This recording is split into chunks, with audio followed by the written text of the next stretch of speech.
The floods, as previously indicated, have severely impacted the set-top box installation rate in the provinces of KZN and Eastern Cape. This is due to damages of beneficiary houses and road infrastructure that has led to inaccessibility of some communities. As a result, as of the 21st of June 2022, a total of 109,270 beneficiary households remains unconnected in the two provinces. We continue to coordinate with the Department of Human Settlements and other infrastructure departments to ensure installations to beneficiary households are resumed as and when the relevant infrastructure is restored. In this regard, allow me to extend our appreciation to the teams that are continuing to do installations to areas where they must walk distances because of the damages on the road and the bridges because the areas have become impassable.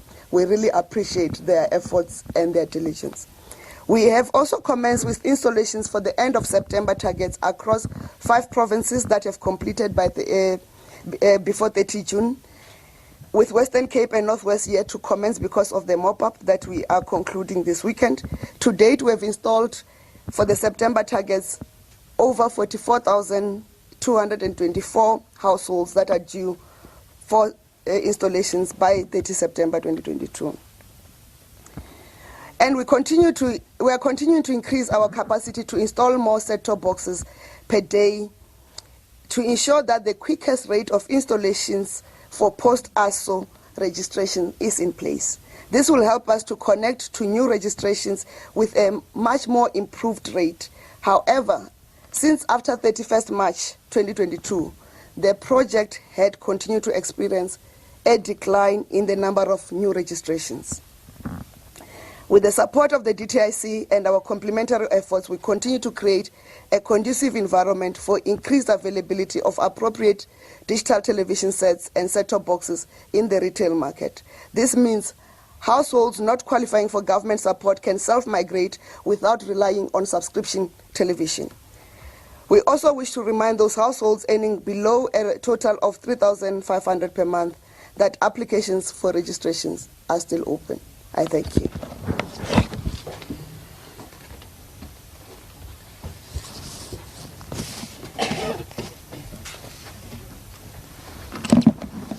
Thank you so much, Honourable Minister. Thank you for the briefing. Minister has crisscrossed the country, ladies and gentlemen, in the 9 months after Cabinet had approved the revised BDM project. So we are now going to open the session for questions.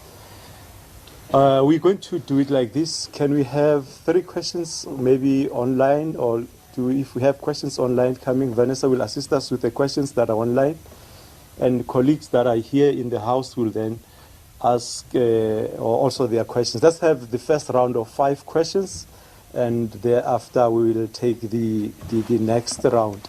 Can you please introduce yourself, your name, and the media house that you're representing, and then put your question as succinctly as you possibly can. Thanks. By show of hands, can we go? We'll go first. Number 1, number 2. Do we have questions online, Vanessa? There's one coming through. One coming through. Okay, let's take 3 questions that are in the House. Then we'll continue the next round of questions, maybe with the questions that are still coming through from online. In that order, 1, 2, 3. Please introduce yourself and the media house that you're representing, and then put your question as succinctly as you possibly can. Thanks. Good morning. My name is Ntshavheni. I'm with the SABC News.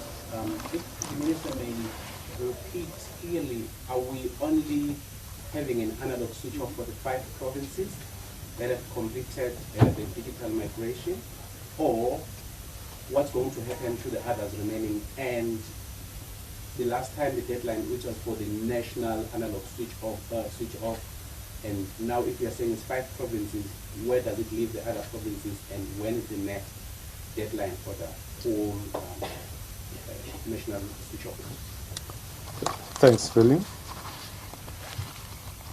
Good morning, colleagues. My name is Aserin Doku. I'm coming from Capital Live Radio. Minister, can you really assist us by certifying, how does one, or how do you as a department gauge if the whole province, for example, the Free State province, as you said, is complete? How do you gauge that the whole province, including the deep rural areas, are covered in those areas? Number two, with the rate of things going up, prices rising, does government have a plan or something going on currently that the spectrum that has been freed, the government will also have a share for people that can't afford, if it happens, the private service providers high prices in a way? I don't know if that is clear. Maybe. Or maybe I can. Are you referring to cost to communicate? No, Yes. Oh, sure. Okay, thanks. All right. The third question. Minister, hi, it's Govin from ENCA. I'd just like to know exactly this sentence at point 3.1, that we are pleased to announce we've completed the set-top box installations in those provinces, Free State, Northern Cape, Limpopo, Mpumalanga, and Gauteng. I'd just like to know, how many set-top boxes have you installed between the last update and today, and what figure marks the completion of the installation in those provinces? And then secondly, is it correct that you're going to switch it off on the 1st of July in these other provinces here? And is that correct, that you've mentioned that you'll switch it off in Northern Cape, Limpopo, and Mpumalanga? And how many households have you calculated will be left outside of those that haven't got set-top boxes? Or do you believe that all households in that province have set-top boxes to have it? Thank you. So that's the first round of questions. I will give it to the Honourable Minister.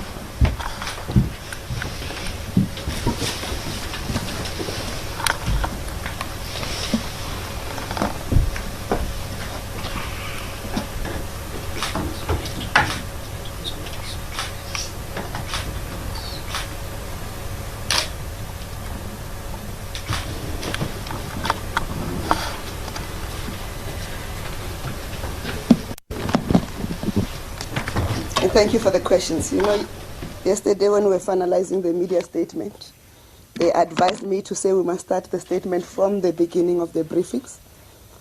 And I said, no, everybody knows the status. And then I preferred a shorter version because it's a build-up to all the statements. But I realized I should have listened to the good advice of the team. Colleagues, we switched off Free State on the 1st of November 2021. We then switched off Limpopo Northwest in December, on the 23rd of December 2021. We switched off Mpumalanga, Limpopo and then we switched off Northern Cape in December. I can't remember the exact date.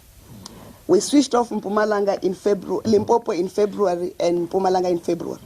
So those provinces have long been switched off. By the time we went to court in February, in March, those provinces were already switched off. If you go back to the court judgment of the Gauteng High Court, they indicated that because we have already switched off, there are numbers that were not installed who had applied on time, which is the cut-off date was the 31st of October. And they said, you must make sure that when you are finishing off, you must prioritize installing in the numbers of those provinces that you have already switched off because they were outstanding numbers. Because at that time, we were switching off at a 70% threshold and not at a 100% threshold. So we were left with a few numbers, and that's when we switched off. I remember in Free State, we switched off above 90%. Yeah. The others were switched off above 80% of the installations. So those 5 provinces, which are Free State, Northern Cape, Northwest, Limpopo, and Mpumalanga, are already switched off. Equally, those 5 provinces, we have already completed what we call migration or D2D migration, which is the risk-taking of the spectrum. So if you are a technology person or an engineer, when you go and look at the spectrum below 1 gigahertz to 700 or to 694 megahertz, that spectrum does not have broadcasting in it, in the 5 provinces. That's what we are talking about, to say we are going to ICASA will then be able to release that spectrum to the telcos. Remember, the telcos have bought various bands or blocks in the various bands, so they'll give them that spectrum to use. I'm hoping that is clear to everybody. So the provinces that had not been switched off were the provinces of Gauteng, Western Cape, KZN, and Eastern Cape. The Gauteng High Court said, Minister, because there are these people who you have still not installed, who are entitled for the installation because they had applied by the 31st of October 2021, delay that switch off of those provinces to the 30th of June 2022. This is where we are. So 5 provinces have already been switched off, 4 provinces have not been switched off. And what we are raising in this briefing is that this country, and you know for fact, this country has 2 economic hubs, which is Gauteng and KZN. The Gauteng and KZN have not been switched off, and the networks remain congested. And they will not decongest until we switched off. When we switch off, Centec takes between a month and 6 weeks to complete the migration. So if we switch off by the 30th of June, Centec will then complete the D2D migration or the risk-taking by the 2nd week of August. And that spectrum will then be released. So that's what we are communicating here. So I hope on that question, because it caters for the question of both Capital and SABC and also ENCA. So by the 1st of July, in fact, by the 30th of June, we are dependent on what the Constitutional Court decides to switch off everybody, but there's an agreement between the SABC and Centec around the switch-offs. As we complete particular areas, they must do the verification and do the switch-off. And how it's switched off, we are dealing with people who have applied. And I've indicated this since I started to take this podium to brief the nation that analog technology is what we call dumb or stupid technology. Sitting here on analog, I can't tell you who has an analog TV, who doesn't have an analog TV. And the Gauteng High Court correctly ruled that if people who are on analog TV do not come up and apply, there is no way of government knowing whether they have or they do not have. And it's not correct that every indigent person or every poor household is using an analog television, because digital televisions have been in the market in South Africa since 2012. And therefore, some households that are indigent are sitting on digital televisions. And if you have a digital television, you do not have to have a set-top box, because the network, the digital terrestrial network or the digital network in its totality has penetrated this country. There's no part of this country that does not have a digital network.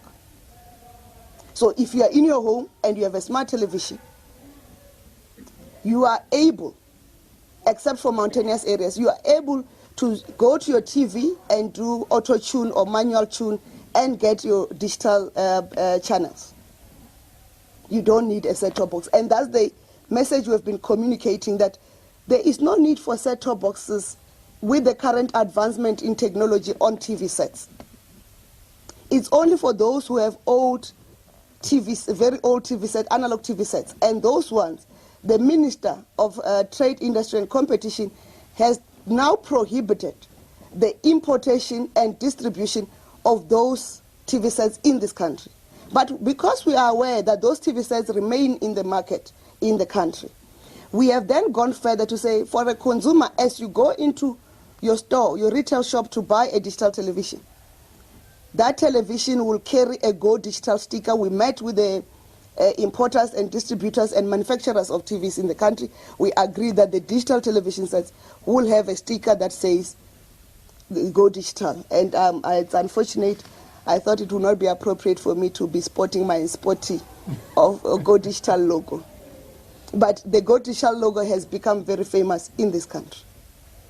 In addition, the Minister of Trade, Industry and Competition had required the manufacturers and distributors of TV sets, acknowledging that there are still analog TV sets that have already been imported that are in the market, to mark those as analog TV and to indicate that analog TV are not useful for TV broadcasting in this country.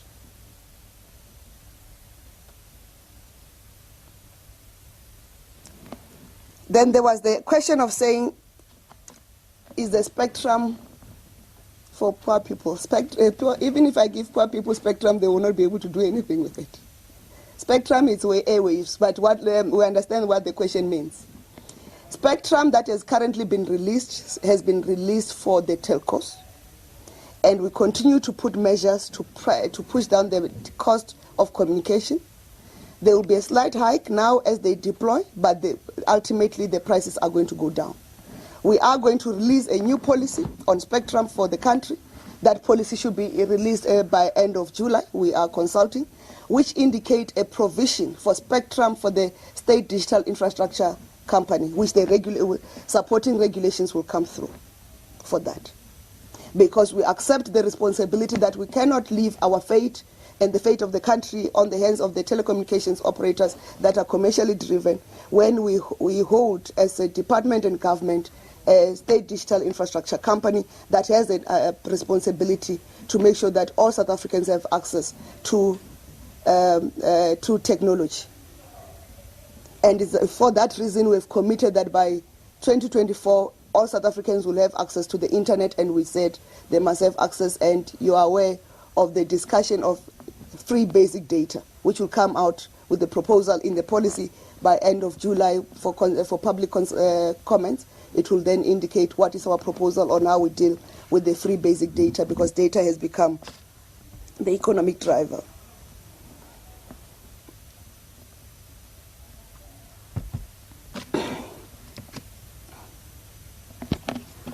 Using other people's gadgets.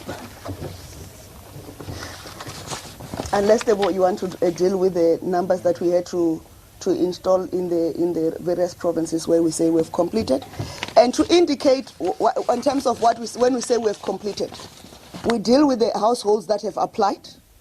If you have not applied, we don't know where you are. So it's only those that have applied that we install, and that's why we continue to call for people to come and apply. So if they do not apply, we have no way of knowing where they are and who they are and whether they qualify. So as they apply, and that's what we have from the beginning always called upon the media, including the community media, and also we are doing campaigns with the SABC. We've paid the money for those campaigns to make sure that they continue to broadcast a message that if households earn less than 3,500 per month, they must apply because they qualify for government assistance with a set-top box. Thank you, Tebo. Over to you. You'll deal with the numbers.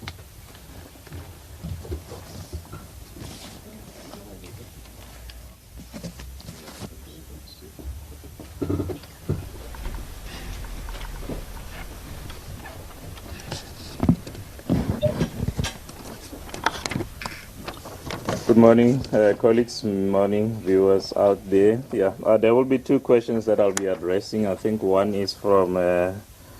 Ndlovu from Capital Live Radio, and then the other one, just to add on what Minister said in terms of the question that came from ENCA.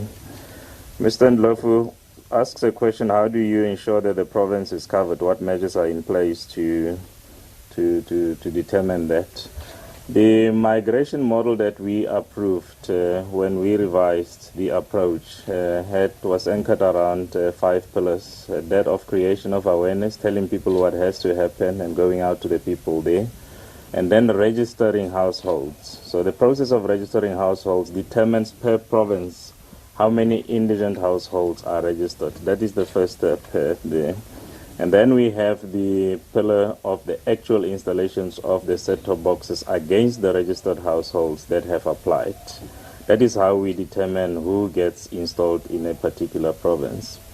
The installations are followed by a process of quality assurance, where after we go to the installations that have been installed to determine that they are of good quality and the numbers that are represented are true and correct. Where after we then switch off on the basis of the comfort that we draw from those numbers that have been registered and that have been installed. And then the last pillar is, of course, of support. After the installations have been done, we continue to support those households. If they have any problem or challenge, they have a number to call to say, I have a challenge, and that installations get revisited or replaced to ensure that there is continuity of service for those households. And then the other questions relates to what figure marks completion. At the time of the development of the model, colleagues, we also did our own analysis to develop insights of how does the lay of things in terms of households looks like. In the analysis itself, we determined that majority of South Africans, to the tune of 76% of the 14 million households that we have self-migrated via satellite technology and options. That's the reality. And an indigent household or whoever household may be has a right to choose. So in some cases they have made a choice already. From the department we have an option. If you so prefer to roll back and come and register, we will provide a set-top box, and we remain committed. The registrations are still open for household that comes and register. We will install them. It doesn't matter when they register. Till such time that the minister says stop on the applications of registrations, we will not stop to take new registrations and install those particular households. Now, in terms of the households per province, at the time of the court ruling, as minister says that there was the end of June target, we had already installed against the baseline of the registered households 660,661 at the time in March. We were then dealing with the phase of what is remaining against the overall registered household, which determined two targets of end of June and end of September. So in our determination, there was then, in consideration of which households are not reachable, not those that we cannot find, and some, of course, contributed by deceased and having migrated. We determined for each of these provinces who is reachable and installed those particular households. So for the provinces that we were talking about in terms of the Free State, after the consideration of the factors affecting there, we had then to install 4,000 in the Free State to add up to the 660, 22,000 in the Northwest, 4,000 in the Northern Cape, and 9,000 in the Mpumalanga, and then Limpopo 9,000, and then 124 in the Eastern Cape, 121 KZN, 60,000 in Western Cape, and 33,000 in Gauteng. When we say we have completed a project, an installation in a province, it talks to these numbers, colleagues. Thank you.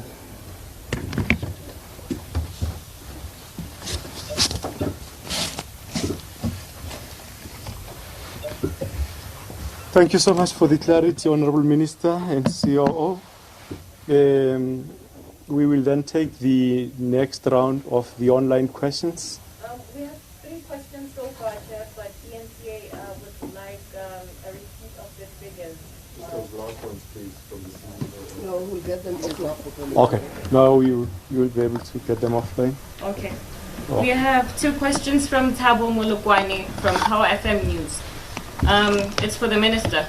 With mop-up operations still underway in KZN after the floods, some of the houses that were damaged have not been rebuilt yet.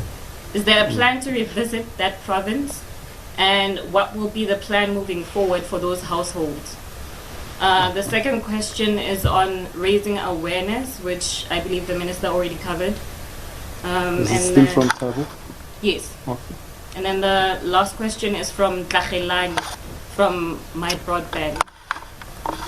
It sounds like the full switch off will not happen on the 30th of June with KZN, Gauteng, and Western Cape running behind. What is the new analog switch off target date? Thank you. Thank you. Thank you, Minister.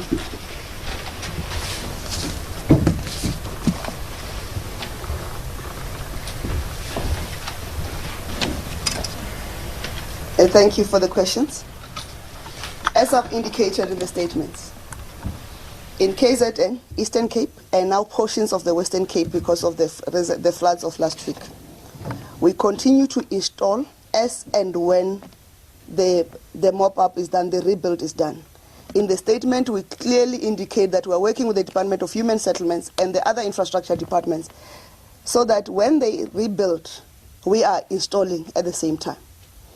I'd previously indicated that we are also using the Human Settlements Department for their housing beneficiary list. They are working with us to match the set-top box registration database in the province of KZN and across the country, but specifically in their response to the provinces of KZN and Eastern Cape. So, as we indicated to the court when we went to the Court, there's nothing that we can do further in KZN and Eastern Cape to install beyond what we have until the rebuild has been done. We have put our best effort, but if an area is inaccessible, it's inaccessible. If a house has been demolished, what are we going to install in? Until that house is rebuilt, we'll then go and install. That's why we're working with the infrastructure departments and led by Human Settlements and the Provincial Joint Operations Center to make sure that as they rebuild, we go there and install. And that's what we have indicated in the statement very clearly. Not only in KZN, but also in the Eastern Cape. The northern part of the Eastern Cape is the, I think, OR Tambo District, Alfred Nzo, and is it Chrisan? They are severely impacted themselves by the floods. The difference is that their households do not qualify for what is called an NHBR registration because they are mud structures. But for us, for our purpose, as they get rebuilt, because the Minister of Human Settlements has been briefing the country on measures to assist all households, irrespective of whether their structure is NHBRC approved or an ordinary structure. So as Human Settlements rebuild the houses, we are there. As Roads and Transport rebuilds the roads and bridges, and DPIW, using the military, we are there. And that's the coordination that we continue to do. What we have also indicated is that we have not stopped, even in KZN and Eastern Cape. The teams are walking. They walk distances of 10 kilometers, carrying a dish, carrying the gadgets to go and install, carrying a ladder. Because there are households that are not damaged, the houses, but the connectivity. For instance, in Tabankulu, in Alfred Nzo, in the Eastern Cape, there's a river that nobody can cross. There is no way we can access that river. I'm sure you saw it when they were crossing with a drum. And that there are households that have applied, that were sitting with a number in those villages. We can't. There's no magic we'll do. We will not blow a whistle and a bridge will be put over. We can't. So there is no delay in KZN and Eastern Cape in terms of our installation. There are what we call force majeure, events of nature beyond our control that makes us unable to access the areas. So there is no delay. In the Western Cape and Northwest, we have indicated SAPO has no more addresses for us to install. So what we are doing is the phase that Mr. Leshope has indicated, that we are doing what we call your quality assurance and mop-up. The whole of the last 3 weeks I've been in Northwest with the team, going post office to post office to check whether every set-top box that was in a post office is moved, whether there's an address. We had to move some of them back to the warehouses because there were no addresses for us to install. And so yesterday, as we talk about yesterday, we were in Vryburg, Taung, Swazreneke, Klerksdorp, that area. There was nothing. There was no more addresses for us to install in. In the previous week, we had been in Mafikeng, in Rustenburg, in Bredz, in what's the other place? Mabiskral and Zirast. There were no addresses. There were no additional addresses. And this talks to the fact that, if you recall, there was a debate whether we've got sufficient stock to install, and we've maintained that we have sufficient stock for the numbers that have currently applied. And we had moved the stocks to the post offices nearest to to the home addresses. But without an additional home address, we cannot install. So what the teams are doing now in Northwest is to that mop-up, just to make sure that if we say, give us a POD, is there a POD? No POD? Okay, fine. If we say there's stock on hand, that stock, who is it linked to a beneficiary? If not, we pull it back. If it is, we send an installer. That's what we've been doing and that's what we call mop-up, to make sure there's nobody who's left behind.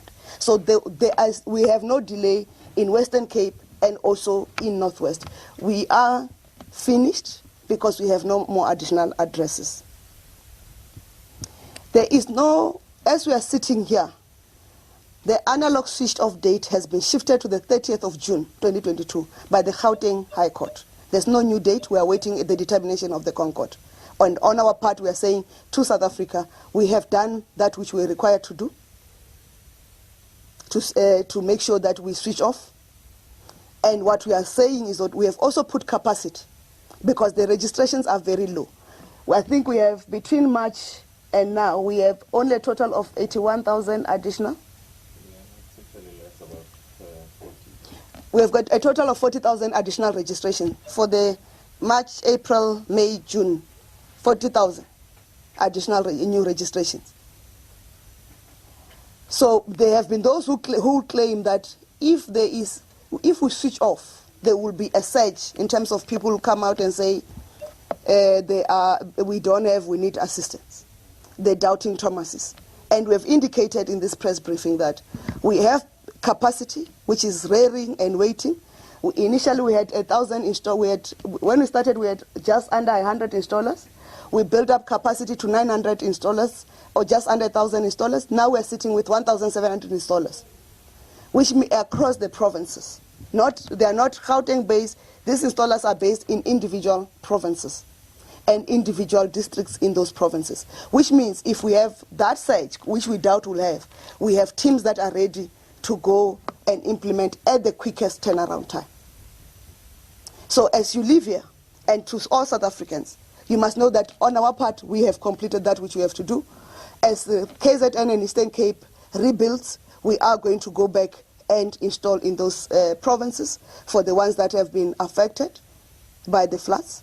But as of now, there's nothing. We can't perform miracles in those provinces. We need the infrastructure, access infrastructure to allow us to access the households. But also we need the households that are standing, that if we put a hammer through, because we drill, if we drill through, the structure will not collapse. And that's what the Department of Human Settlements is sorting, and that's what the military, in support of the Department of Transport, are sorting in terms of the road structures and the bridge structures. Thank you.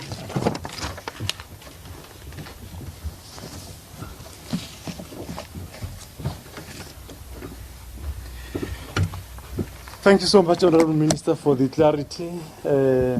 Ladies and gentlemen, I think, I'm not sure, not unless there is another set of questions or follow-up questions, can we only take now this to be the final round for colleagues that are in the House? Final round? Final. All right. Hello?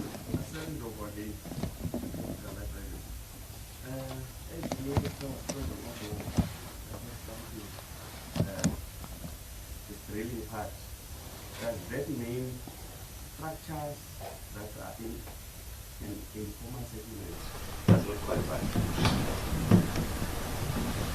Oh, thanks, Mr. Long.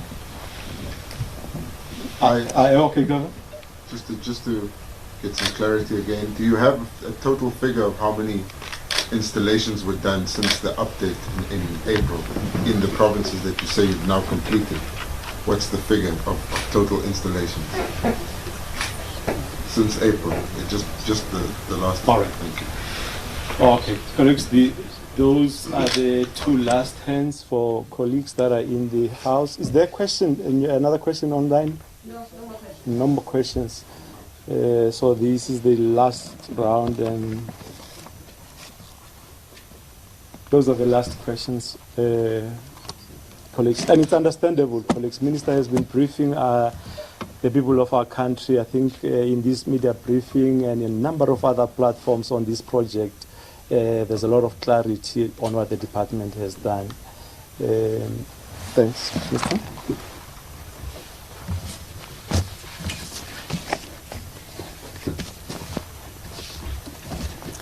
Thank you. The total number installed since the last update, 267,818.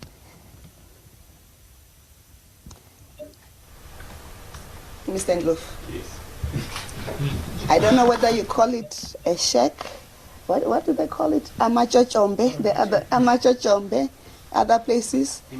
And we call them Mkuku, where I come from. You can drill on Mkuku because there is a pole.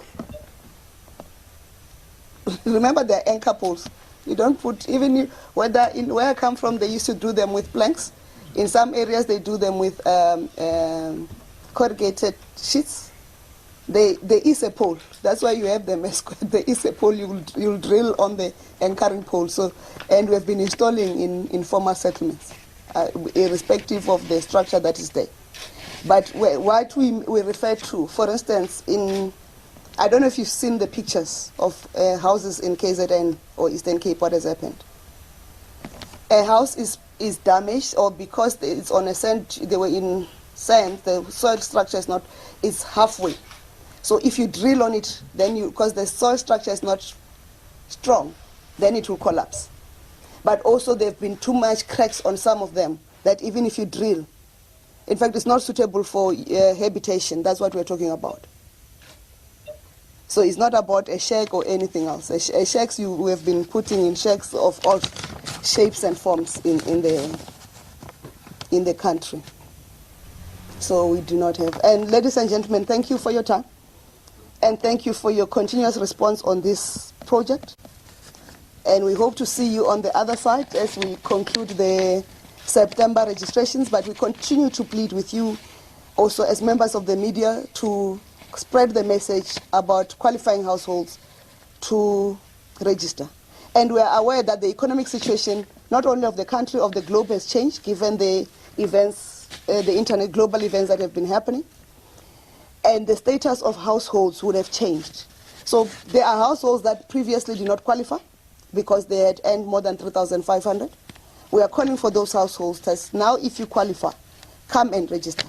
There are households that could afford subscription television because of the economic conditions then, but now they can no longer afford subscription television.